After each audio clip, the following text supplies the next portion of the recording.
List ready అయిపోయిందా? Don't worry నానమ్మ, నేను మీకు చెప్పాను కదా, అన్ని రెడీ అయిపోతాయి. అలాగే అమ్మమ్మ, మీరు నాకు ఏవేవి పనులైతే చేయమని చెప్పారో అవన్నీ నేను చేసేస్తాను. మీరు అస్సలు కంగారు పడకండి. నెమ్మదిగా మాట్లాడు. మెల్లగా ఎందుకమ్మమ్మా? అరే, అభి కోసం సర్ప్రైజ్ బర్త్డే పార్టీ ఏర్పాటు చేస్తున్న విషయం అందరికీ తెలిసిందేగా. ఇందులో మనం దాచిపెట్టడానికే ఉంది.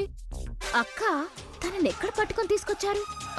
కొంతమంది మెదడు తలలో ఉంటే తనకి మాత్రం మోకాళ్ళలో ఉంది. అరే, నేనెందుకు చెప్తున్నానంటే ప్రజ్ఞకి ఈ విషయం అస్సలు తెలియకూడదు.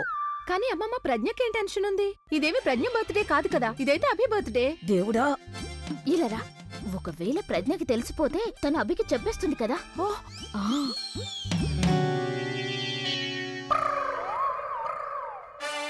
అదిగో అభి వచ్చాడు. అందరూ త్వరగా వెళ్ళిపోండి. యా చెప్పండి. అరే ఆకాష్, ఏమైంది? నువ్వెందుకలా మొహం తిప్పుకున్నావు? ఓసి పిచ్చి ముద్దు, వెనక చూడు వెనక. అరే, వీళ్ళైతే అభి ఇంకా ప్రజ్ఞ కదా, టెన్షన్ ఏముంది?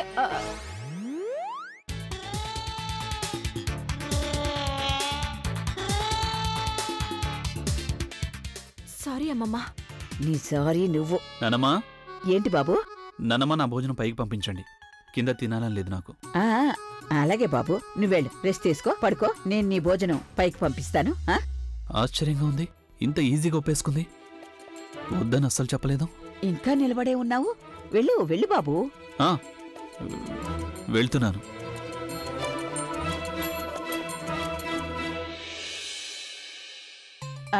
ప్రజ్ఞ, ఏమిందమ్మమ్మా?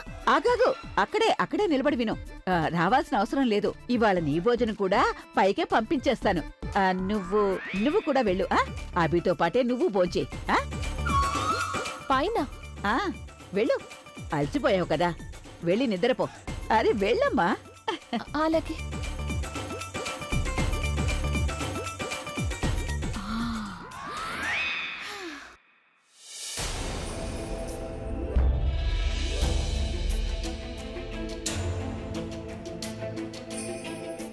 వైశాలి, ఏంటమ్మమ్మా? నువ్వు ఒక పని చేయి. నువ్వు ఆలియా దగ్గరికి వెళ్ళు. తనకి చెప్పు, మనం అభి కోసం మనమందరం సర్ప్రైజ్ పార్టీ ఏర్పాటు చేస్తున్నామని. తను కూడా అక్కడికి వస్తుందేమో. ఎవరికి తెలుసు, తన బర్త్డే రోజు అభి తన్ని క్షమిస్తాడేమో. ఈ అమ్మమ్మ నాకు ఇలాంటి పని ఎందుకు చెప్పారు? అసలే ఆలియా చాలా కోపంగా కనిపిస్తోంది. ఇప్పుడు తన ముందుకు నేను వెళ్ళానంటే అప్పుడు తను నన్ను కాల్చి బూడిచ్చేసేస్తుంది.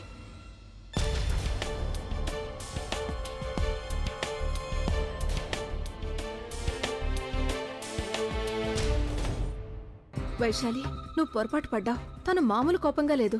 తనైతే జ్వాలాముఖి, అది ఎప్పుడైనా బయటకొచ్చేలా కనిపిస్తోంది. అమ్మా, అలాంటి వాళ్ళది నిజమైన ప్రేమ కాదు, అది వ్యామోహం. ఎగ్జాక్ట్లీ చిన్నత్త, నిజంగా ప్రేమించుకున్న వాళ్ళు అలా చేయరు. ఎంత మనసు విరిగిపోతే కన్న కూతుర్ని పట్టుకొని మా దృష్టిలో చచ్చిపోయా ఉంటుందా తల్లి? అది సరే అమ్మా, తన కూతురుతో తన మాట అనేటప్పుడు ఆమె మాటల్లో వ్యథ, కళ్ళల్లో బాధ గమనించావమ్మా? పెద్దబాబుకు బర్త్డే విషెస్ చెప్పు కూడా వెళ్ళాం కదా.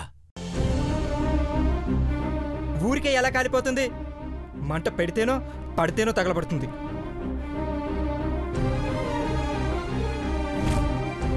కరెక్ట్ చిన్నబాబు, నీకొచ్చినట్టే నాకు డౌట్ వచ్చింది. పార్వతే షర్టును తగలబెట్టిందనుకుంటా.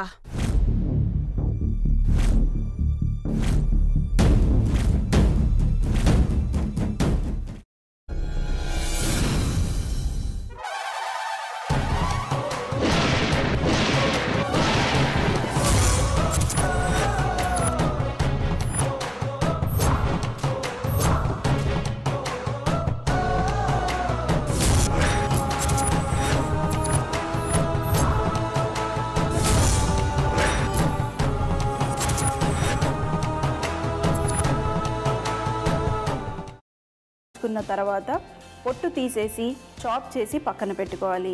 ఒక ప్యాన్లో కొద్దిగా నూనె వేడి చేసి అందులో ఆవాలు, మినప్పప్పు, శనగపప్పు, కరివేపాకు, సన్నగా తరిగి పెట్టుకున్న ఉల్లిపాయలు వేసుకుని 1 నిమిషం పాటు వేయించుకోవాలి. ఆ తర్వాత కాల్చి కట్ చేసి పెట్టుకున్న వంకాయని కూడా అందులో వేసుకుని బాగా మిక్స్ చేసి బౌల్లోకి ట్రాన్స్ఫర్ చేసుకుని అందులో తగినంత చిక్కటి పెరుగు లేదా పల్చటి పెరుగు వేసుకుని మిక్స్ చేసి అన్నంతో కానివ్వండి, చపాతీతో కానివ్వండి సర్వ్ చేసినా చాలా బాగుంటుంది.